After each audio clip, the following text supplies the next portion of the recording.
Pickle Brine. It's episode 9.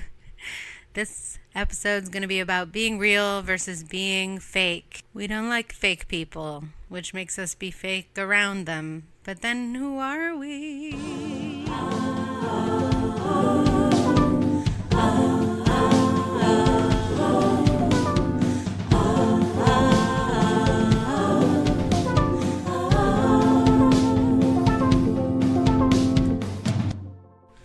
It's been raining in LA, which is a great time for introspection.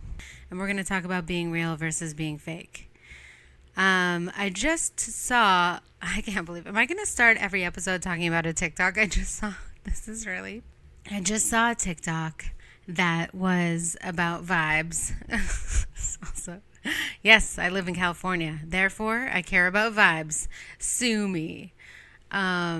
Was that real or fake, that personality? Okay. This theme is really going to challenge my normal level of anxiety slash self-awareness.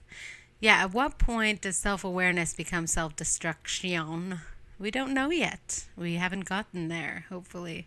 My anxiety is constantly checking in on if I'm being real or if I'm not being real. And is that the real me? I mean, what parts of you are the real parts of you, and blah, blah, blah, blah, blah. Which ones are more authentic? They're all authentic. They're all parts. I mean, technically, even if you're being fake, you're still you. So there's a certain amount of realness there. But yeah, I just saw this TikTok that basically claims, and I have nothing to back this up with, obviously, it's just some random thing off the internet, that the strongest vibration coming from people isn't love, isn't fear, isn't any of those things. It's just authenticity.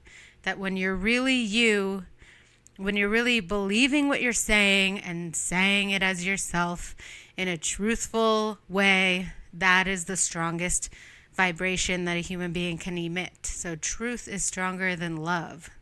Weird. But I would argue that love paves the way for truth.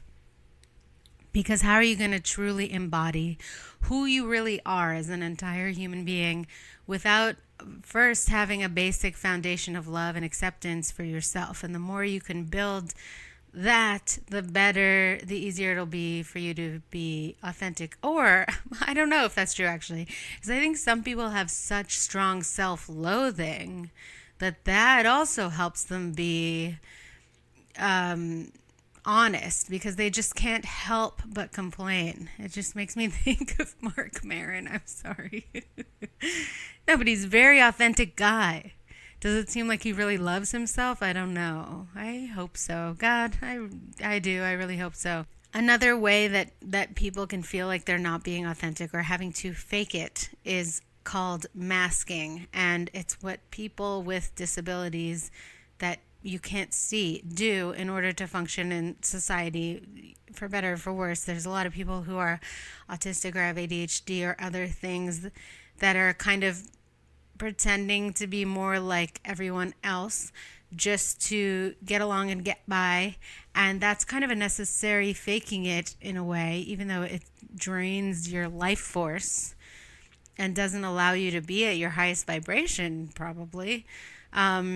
But it's functional. I mean, I've been wondering, because I've been applying for jobs left and right. I'm trying to get a job. And obviously the universe has other plans, because but maybe it's because I'm not being fake enough.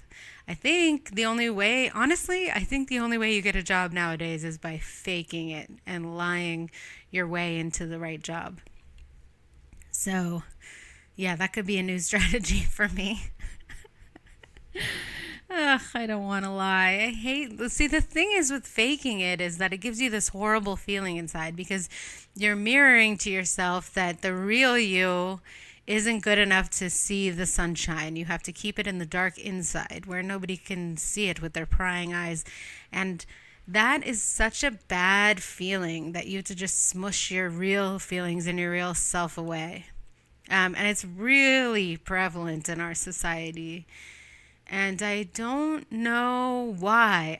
There's something about humans where it just seems like we do stuff to each other just to make things harder sometimes. And I don't understand Why, when things could be so easy, why are we making it so hard for ourselves and for each other when really all we ever want to be is authentic and calm and have a nice life with each other? But we have to smush it down and have this weird repressed vibe. I don't know. I don't understand. It makes no sense to me.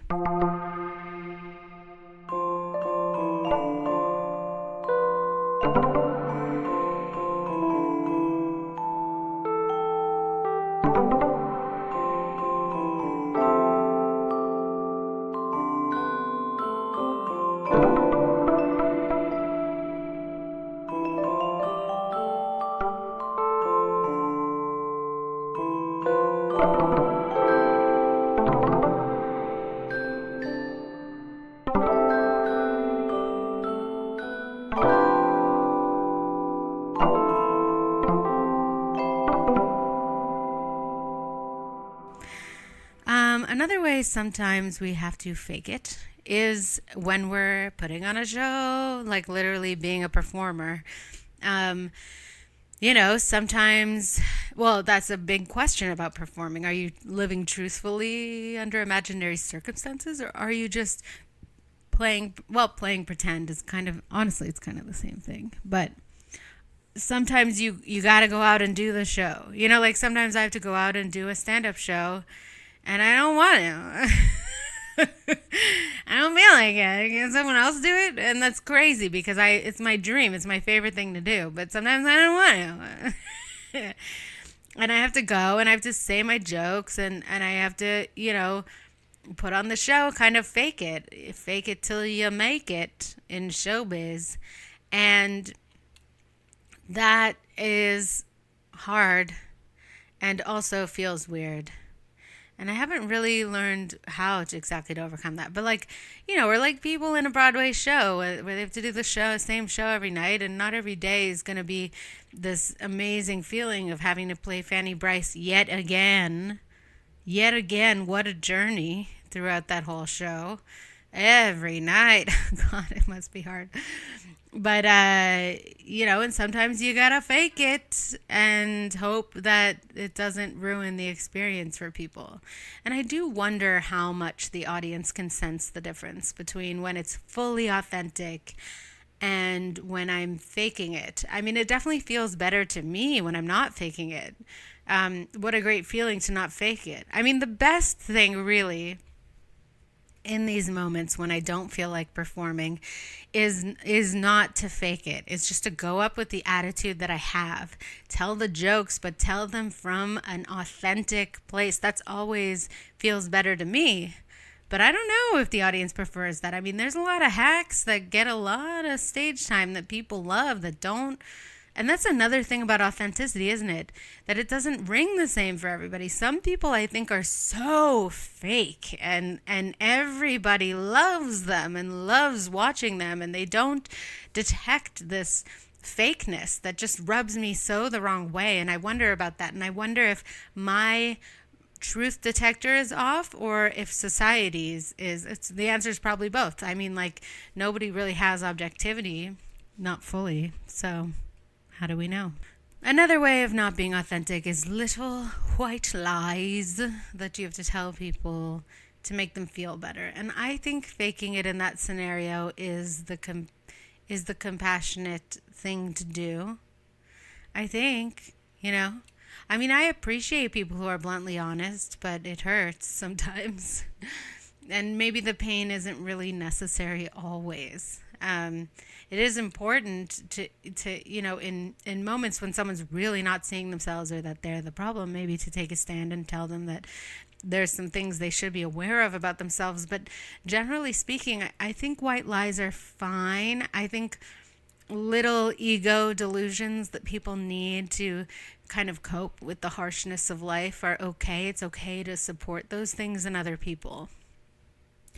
Because without those things, I don't know. I mean, I think you just lose your entire sense of self and just be too harshly down on yourself. I mean, you kind of got to feel like you're a little more attractive than you actually are to just kind of get by.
Okay, another way of understanding fake it till you make it is with your goals or your ideas. That faking that these things are achievable will help them become achievable. And it's kind of like you're trying to trick destiny into believing with you that if you just go for it and believe it hard enough, then you can materialize the ideas of your dreams, the things in your mind that don't exist yet, the way the world could be. And honestly, I wish I was better at this. I'm very bad at this. It's hard to do when you're neurotic and obsessively self-aware, to just blindly jump into something that you've predetermined is unrealistic and just fake it till you make it. Act as if you're the kind of person that those things happen to. But I've heard that it works, and I would love to explore it more. But I'm tired. And I need to take baby steps because at the end of the day, that's kind of all I can handle. Now, another question is the real you versus the fake you. How do you tell the difference? How do you know when you're faking it, right? Because some people are fake all the time and they might not realize that about themselves. They might be their subconscious might not be letting them know that they're doing that. So here's my hypothesis about that. My hypothesis about that is that faking it is when it feels like you're putting in a lot of effort into your displays of your personality. When it feels like you're pushing, you're curating, and you feel exhausted afterwards. And being authentic, I think, is when it feels easy and relaxing and effortless, and things just flow out of you like a beautiful river of song. And hopefully for you, this podcast feels effortless.